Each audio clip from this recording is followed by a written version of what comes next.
What's up everybody, welcome back to the channel. Do you have problems with closing your trunk on your Indian Pursuit or Indian Roadmaster? Well, I had a couple of products for you that I found on Facebook Marketplace. I know a lot of the places seem a little sketchy, but I bought two of them that are highly recommended in a couple of the Facebook groups that I check out. So I'll show you what they are and I'll tell you how to get them if you're interested in them at the end of the video. So let's get started. Now, I'm sure most of you know that these tour packs, the lids are a little heavy, and you know, they just kind of open up like that. But the closing is kind of a pain in the ass. You gotta slam it down pretty hard sometimes, or you have to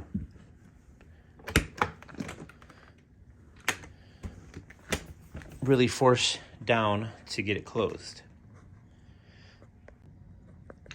So to fix that problem, on Facebook Marketplace, if you're in any of the groups for the Indian Pursuit or Challenger, or I think even Roadmaster, there's a guy that sells these. I'll probably put the info in the description of the video so you can see where to get them. But these little risers are machined. I believe this is aluminum, and they fit right under the existing brackets that hold the lid closed. So this is supposed to make it really easy to close, and you don't have to keep slamming it or push down like I just did. The other thing is this is a strut kit. I believe the guy's name is Marson. He's from Poland.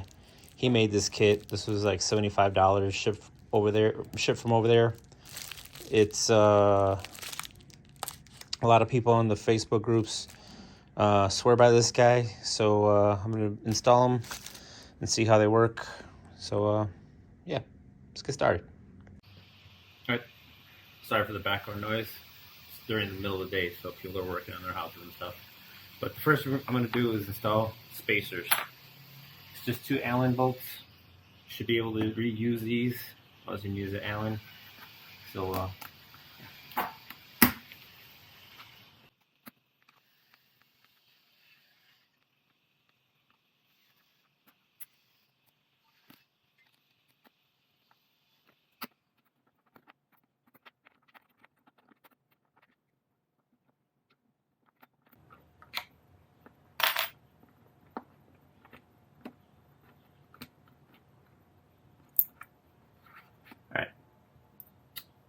there's this little guy, little backing plate. This is what it screws into, so make sure you don't drop this or lose this.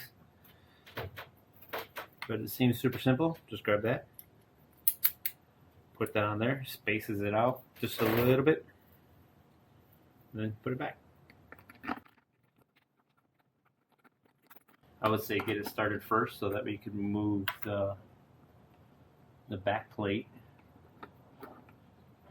a lot easier. We could line up the threads. Once you got both screws started, tighten it down.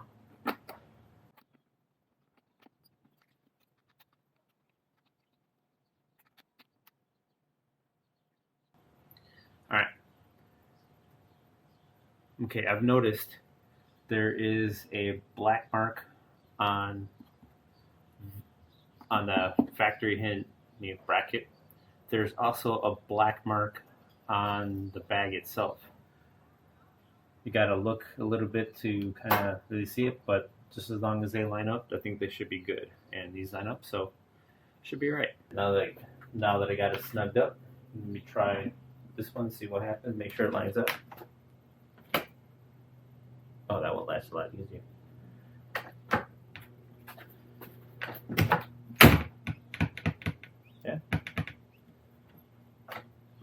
Alright, so that was the first one. Let me do the second one and call this one done. Alright, here we go, the test. Remember before I dropped it and it didn't lock? Now it's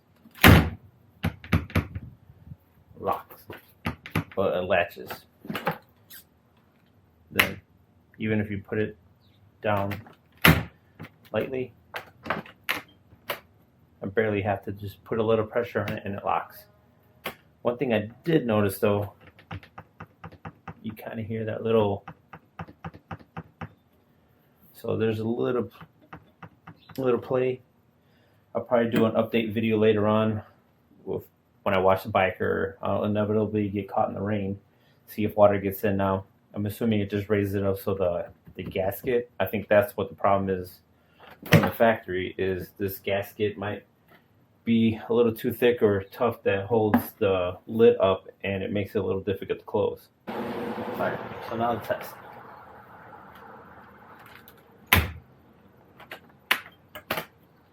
It pushes down a lot easier than it did before. Still, when you drop it, you need a little bit higher push.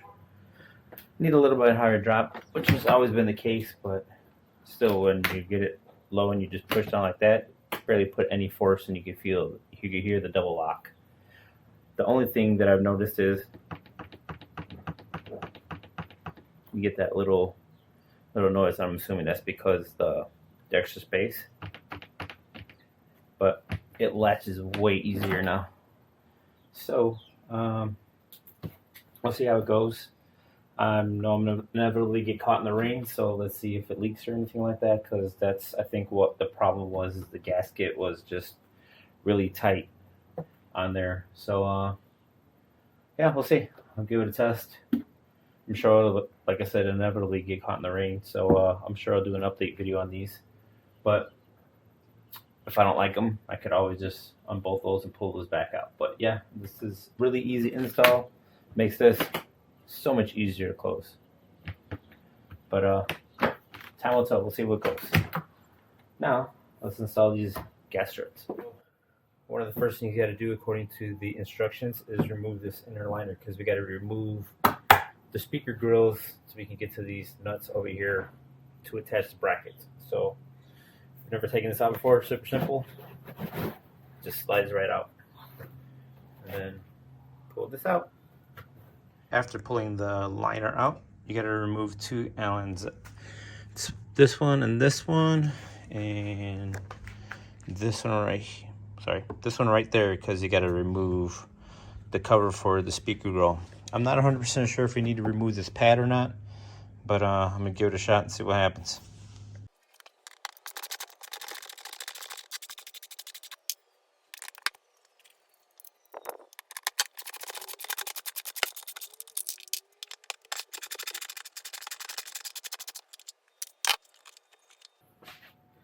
Yep, gotta remove this pad. Looks like.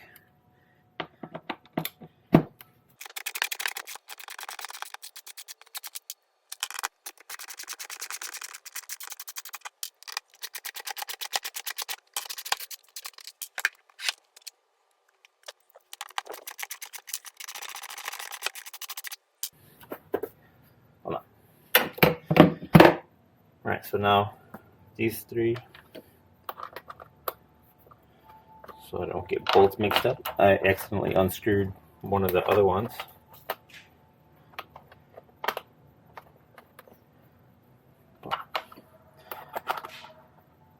They look the same size, but I just don't want no confusion, so that way I know which ones go where. Put that out of the way for now, and then let's get this cover off. Now that I have all the screws taken out, there's a clip somewhere in here, so you got to kind of pull it out. Yeah, see, right in there, that's the clip, like, it's inserted right there. So after you got those three bolts out, really simple to remove. Now I have access to these down here, which is what one of the brackets gets attached to. So now we need to remove the bolts. There's 4 bolts right here. This is the one that the bracket needs to go under. So I got my socket and wrench. I got a 10mm wrench for the bottom, and this is a, I believe, 13 for the top.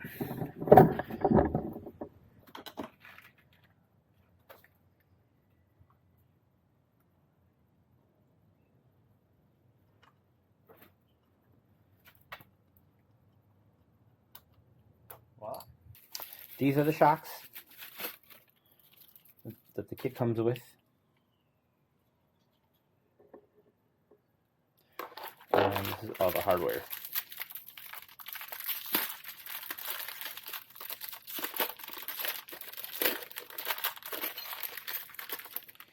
These brackets are stainless steel.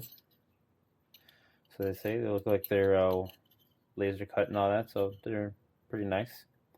And they bolt directly onto existing stuff, so nothing needs to be cut or anything like that. So we'll start putting these where they need to go, based off of the instructions, which I will put right here.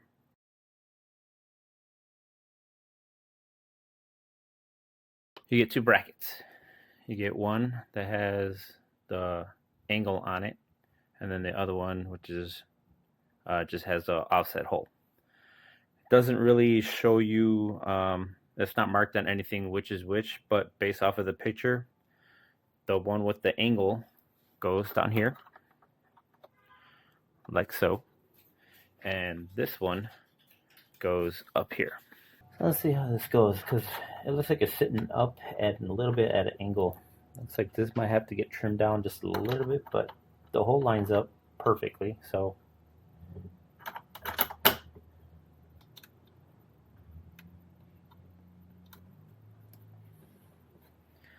yeah, the back end is kind of up just a little bit, but like I said, the hole lines up perfectly. The nut, it's on. We'll see what happens when I snug this down. Right now I'm going to leave it just a little loose so I got some play, and then the next one goes up there.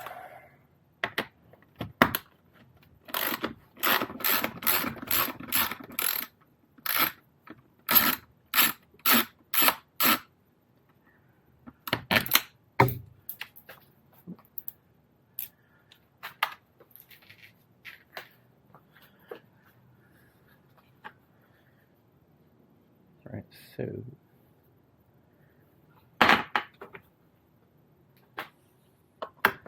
well, this one should fit right there, just like that.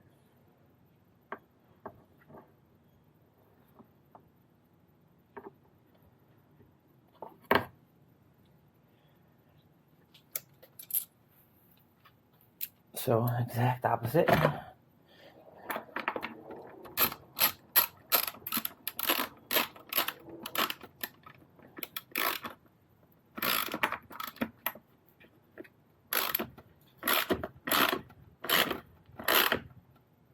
Again, I'm not tightening it up completely. I'm just snug it in there so that we have a little place, so that way it's easier to get the strut in. These is basically, you just push on and it locks in place. You can get it back out, I believe, by this, but as you can see, the trunk will not open up this far no more. That's about as far as it's going to open, which is fine. But I have heard that you want to keep this attached to it, because if you have something on the luggage rack, you don't want these to get overpulled because you blow the strut out.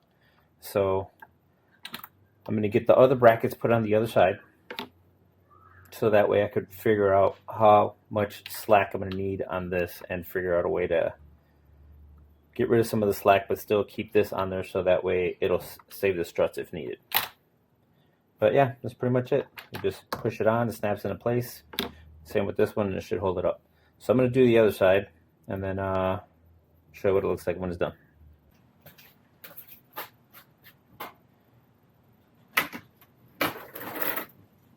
So it locks. Now it's one-hand operation. You push there, lift up a little bit. Well, now I just gotta tighten these up so that way it'll stop it from going any further than it has to. Okay, that's the angle that it sits up at now. Now that everything's all tight, you can see. I didn't do nothing too crazy with this right now. I just zip tied it shut because these are just crimped on. So what I'm gonna do is I'm gonna go out and find some of these, cut this to length, and then recrimp it and then put it back on. So in the meantime, that's just what I did, just to, so that way I don't have any excess, and hopefully if anything goes wrong, this will hopefully save these. But it was a really easy install. I think maybe altogether it took me like 15 minutes to do, and it works well. Single hand operation. Nice. All right, since we're dealing with the trunk, I'm gonna hit you with a bonus today. If you remember, well, if you would have seen in another video I did talking about the likes and dislikes about the Pursuit, I'll put the link somewhere up here so you can click on it if you want to check it out. But this right here, these gaps were one of the things that I complained about. There's been several people who I've seen online who've come up with different solutions for fixing that. A lot of people came, they took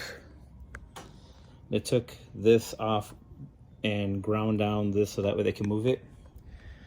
I found somebody who said that you don't even need to do that. You just need, what happens, this bolt,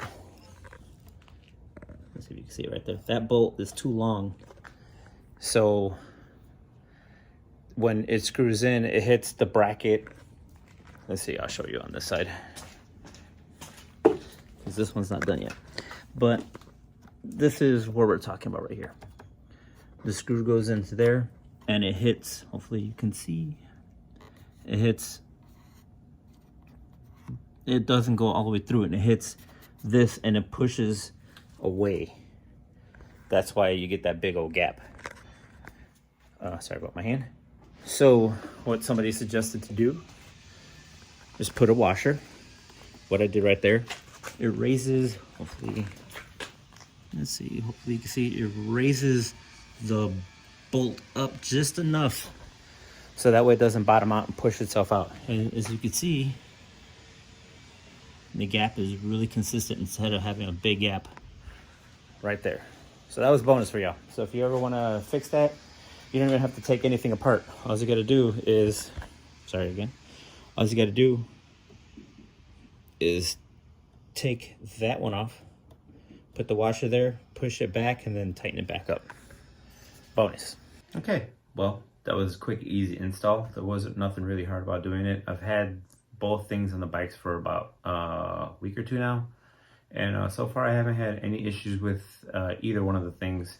The trunk closes a lot easier now, and it's pretty nice being able to just kind of like gently lift the trunk lid up and it just opens up the rest of the way for you. So it's pretty convenient.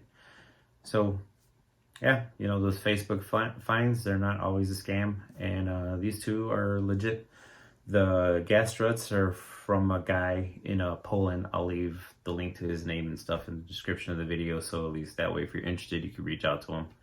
And then the spacers are a guy from, I believe it was Naperville, Illinois. I got those within like a day or two, and it's another thing that I just bought on I believe it was Facebook Marketplace. It was like 15, 16 bucks if I'm not mistaken. At the time of when I purchased it, it could change. But yeah, they work. And so if you're interested in picking them up, I'll have both of their links in the description. And hopefully you found this helpful. And if you're having problems with your trunk or want to make it a little bit more convenient, those are two things you can look into. So like I said, I hope you found this helpful, and I appreciate you guys watching. And remember, you only live once, so live life to the fullest. See you in the next video. Take care.